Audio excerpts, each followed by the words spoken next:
Hey, what's up? Oh my gosh, I didn't shave. Alright, well, you're gonna have to deal with this. Ugh, fuzzy face today.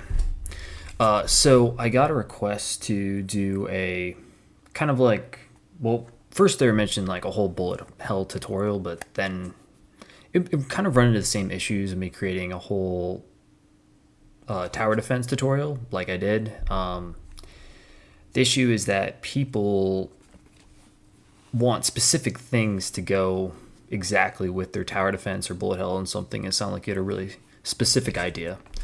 But you said if I couldn't do that, to do a auto attack tutorial with the character.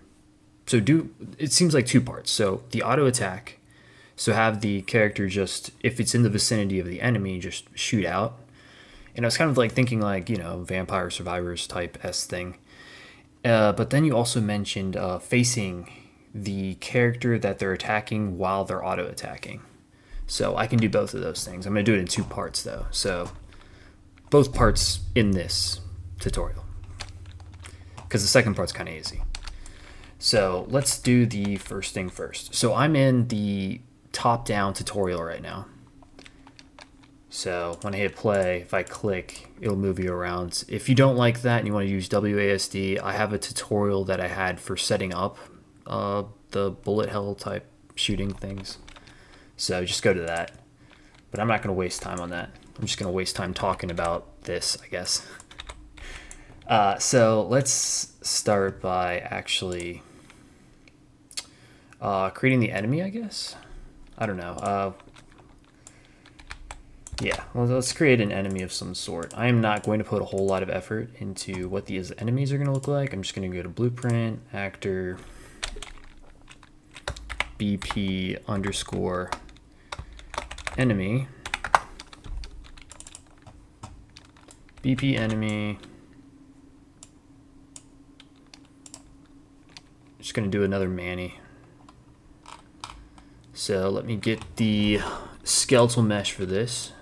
And then I'm going to get, which one's UE5? This one. And then I'm going to set up the animation.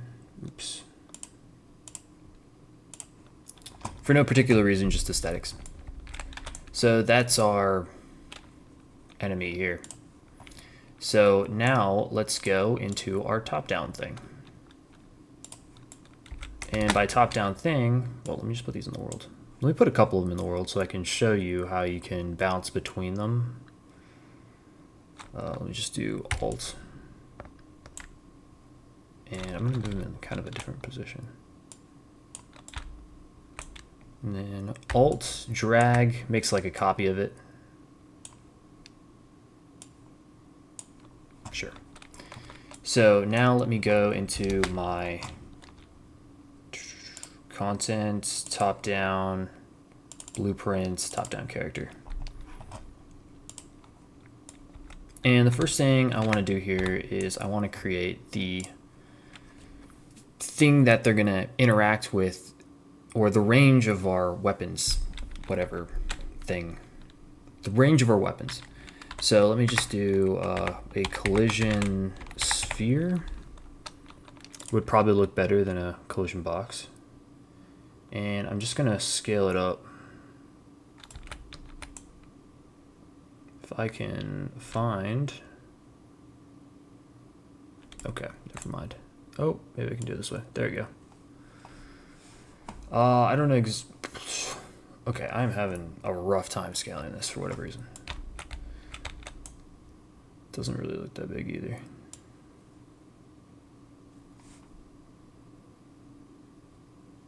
I don't know how big that looks. Whatever. I think that's fine. So when it interacts with this box, I want it to do something. For me, at first, I'm just going to go into my event graph here and do... Is this just empty? There's just nothing in here? Okay. Let me do the event tick. Oh my gosh, I'm zoomed out. And I'm going to do it for every time it interacts with a actor of some sort. So let me create a variable for this actor, and it's going to be the target that's closest to it. So we're going to be setting the target. And it's going to be BP actor. Why did I put BP actor? Just put actor is going to be the class, and that's going to be our object reference. So I'm going to set this, and I'm going to plug something in here. How do I want to do this? I'm going to add a function. And I'm just going to call it closest target. So this is going to be our closest target to us. So what I'm going to want to do here is I want to get a bunch of different options. So I'm going to do a switch on int. Yeah. So it switches on the input value for it. And I'm going to add some pins. So 0 is going to do 0 if that exists, and 1 is going to do 1 if that exists, and default does everything else if these two things don't exist already. So let me get a... let me get just a return node off of this. And this return node is just going to be...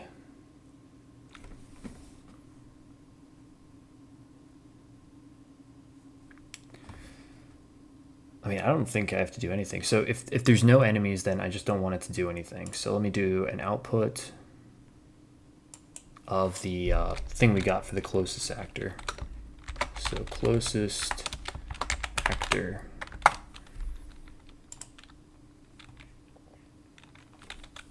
Actor.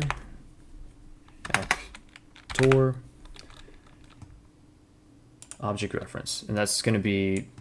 It's not going to fill in anything if there's none.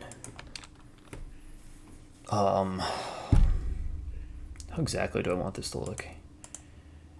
If there's 1, then I'm just going to duplicate this. And I'm going to drag this here. And then this one's going to be our 1. And then everything else is going to be default. And we actually have to get the different lengths of all the different actors. So how do we want to do this? I'm going to get the actor of class. Get actor of class? No. I'm going to do it this way. I am going to get overlapping actors.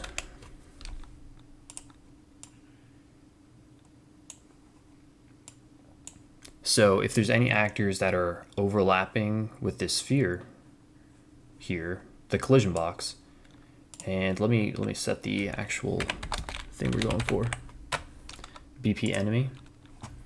So if it's overlapping with any of these BP enemies, then let me get can I just okay. I need to get a copy. Get a copy.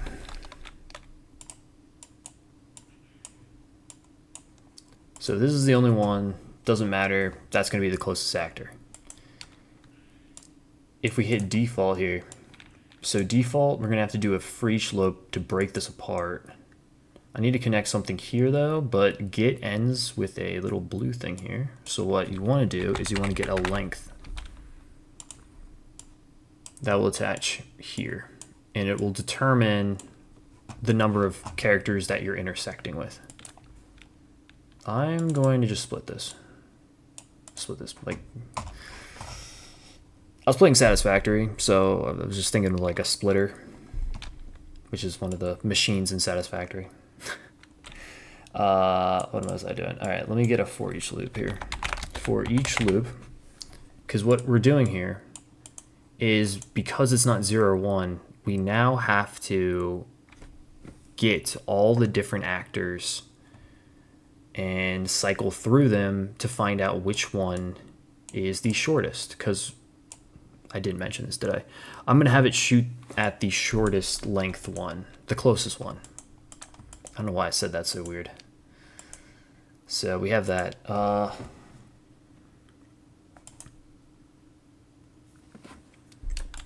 Let me loop this body, get an add here.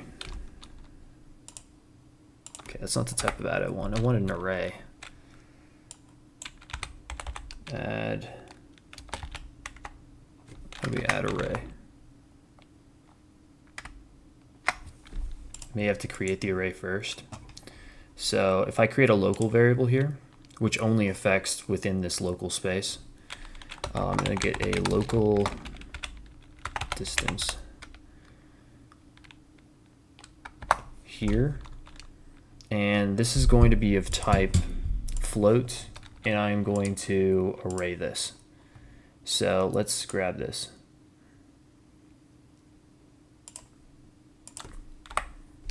I want to get this.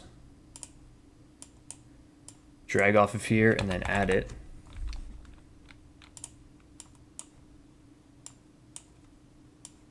Grab here. And now it's going to be all these different local distances are going to get added into this. So what we need to do is grab off this array element here. And we want to get the actor location. So we're getting the actor location for the enemy, and we're going to get the difference between both the enemy actor and your actor to see how far away each one is. So let me get a vector length. Well, that's just a singular vector. How do we do it? Vector distance vector. Okay, they have a distance vector. Good to know. And let me get my actor location. Get actor location. Attach that. That's self. And then you just drag onto here.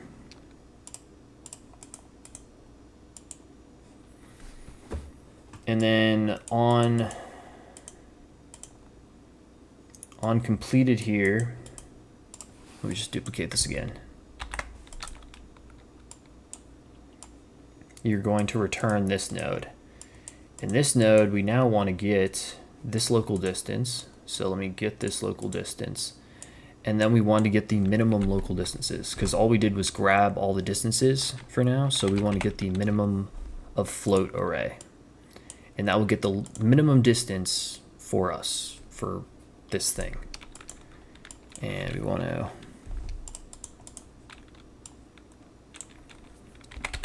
get this again. Get another copy. And then you want to get the index of the minimum value. And that will grab the one in the index. So it sets it in like numbers. So it'll have like multiple different numbers in the index when it does this get overlapping characters. And that's where we're getting the array and then the index number for. And then all we want to do is attach this to here. And that should be fine in there. Let's see. Let me go to the event graph here. So now that we have this closest target here, we can drag it out. And we don't need it to execute. Instead, we can turn it into a pure function by clicking here.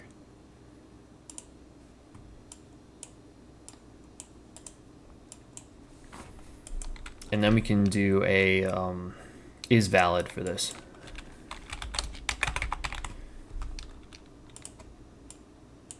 That's the wrong is valid. Question mark valid? Yeah. And then if it is valid, we can draw a debug sphere on it. So let me draw debug sphere. And if it's not valid, we're not going to do anything. And then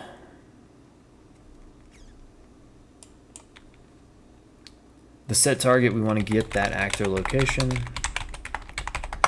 And we're just going to do this so we can actually see the sphere spawn on it. So let's take a look when we interact. We go within range of things. And nothing happens. Why did nothing happen? All right, I don't know why it wasn't working for the actor to draw the debug, but if I change this to a pillar, you'll be able to see the debug sphere. I'm probably just not thinking right now, but I'm not even gonna worry about that. I want to see if this actually shoots, right? And then I'll turn them into pillars, and then you can see the debug spheres on each of them. I don't know why it's not working. I'm missing something, but I don't want to even think about it right now.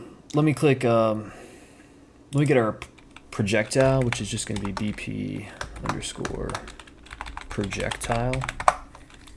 And I'm just going to make a static mesh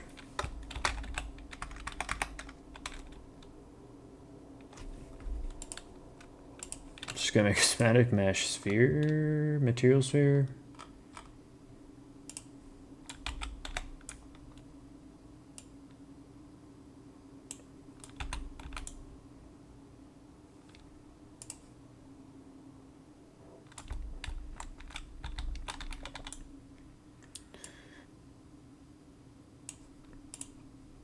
All right, and then I'm gonna add a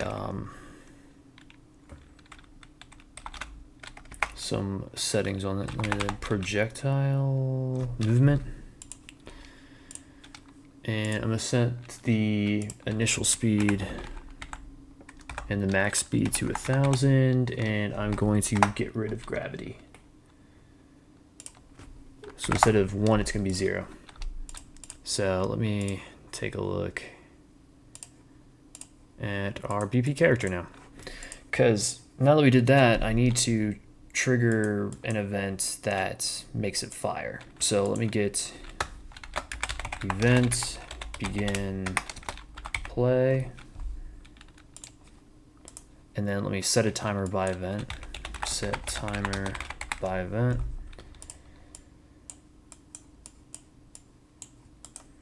And I'm just going to get the event here. So let me get a custom event. Fire. I'm going to say 0.5, and I'm going to loop it. So it just keeps the timer running every 0.5 seconds. And then I want to get the target here. I'm going to change this to a validated get. Convert to a validated get. And then where it says set target, we want to get the actor location. Actor location. And then we want, if it is valid, we want to spawn the actor from class, and that's going to be our projectile. Projectile.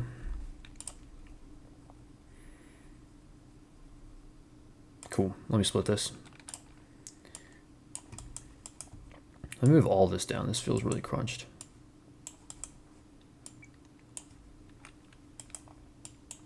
And let me get my actor. Get actor location. And then we want to do that. And for the the actual rotation of the thing, if you have it molded in a certain way, so if it's like a triangle that you're shooting at somebody, it's going to angle it at the using the X. So have it face, you have your projectile facing the X direction. So let me get find look at rotation. And then you want to spawn transform rotation. And that should be good for that, if this works.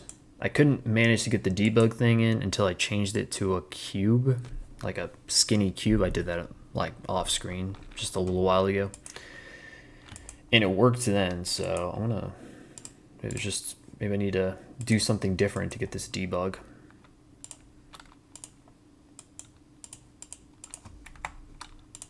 Nope, there's something wrong with it. I'm gonna figure it out. Give me 1 second. I found the problem. So the problem is that when you create the skeletal mesh, I don't really need to say I was messing around. When you create the skeletal mesh, it doesn't have collision on. So you just want to change that collision to overlap. I'm just gonna do overlap all. And it should work right now. Okay, and I'm gonna remove the collision on that because that is hitting me. It's also really big. Blah, blah, blah. Collision presets, overlap all dynamic, compile save, play, and then when I move over here, I get close enough and it goes straight at it.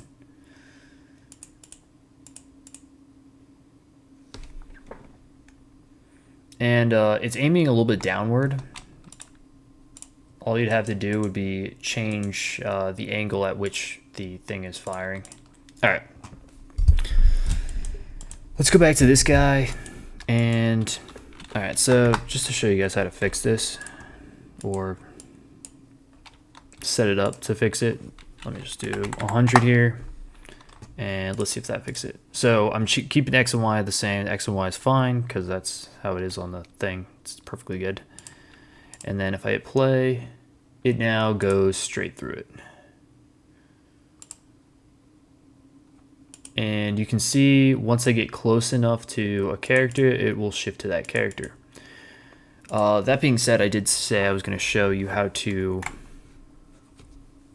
aim at the target. So let me go here. And all I'm going to do is find the look rotation, and I'm just going to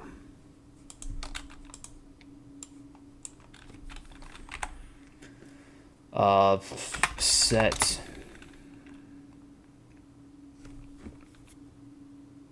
rotation, set actor rotation. And I think that should work. Yeah, and it faces towards the character it is attacking.